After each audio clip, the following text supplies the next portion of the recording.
Howdy, this is Karen from Karen Dawn Designs, and today I'm going to show you how to add beads to your knitting using a crochet hook.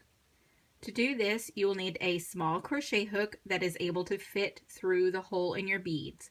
So I have 6/0 beads, and the crochet hook I'm using is a 0.9 millimeter crochet hook. Let's go ahead and get started.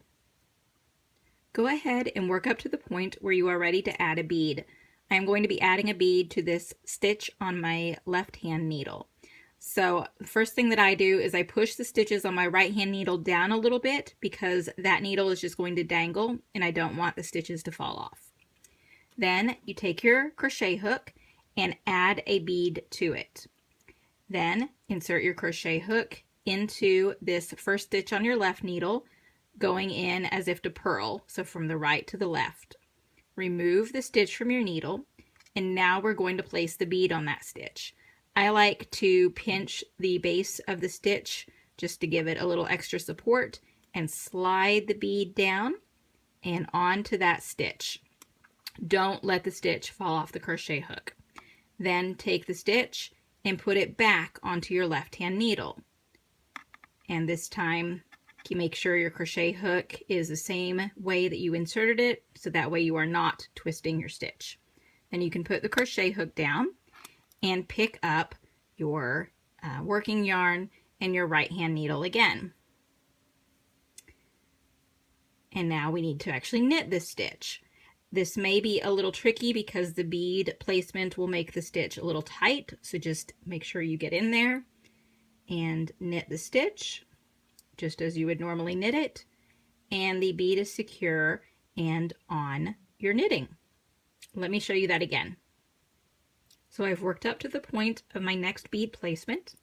Push the stitches down on my right needle, let that dangle, grab your crochet hook, your bead is on it, put the crochet hook into that stitch, pull the stitch off the knitting needle and onto the crochet hook, grab the base of the stitch just to give it a little support, push the bead onto that stitch, leaving it on the crochet hook, then take it from the crochet hook back to the knitting needle. Do not twist the stitch, pull the crochet hook out, and then go ahead and knit that stitch. Again, it could be a little awkward and tight because of the bead, so do your best to get it in there, and don't split the stitch like I just did. There we go. And now that bead has been placed on your knitting. So here are the two beads that I placed. I worked a few more rows. You can see that they are very sturdily in there and they are not going to come off. Thank you for watching this tutorial. If you found it helpful, please click the thumbs up button underneath the video. That helps other knitters find this video. And if you subscribe to this channel, you'll be notified anytime new tutorial videos are added. I really appreciate that you took the time to watch, and happy knitting!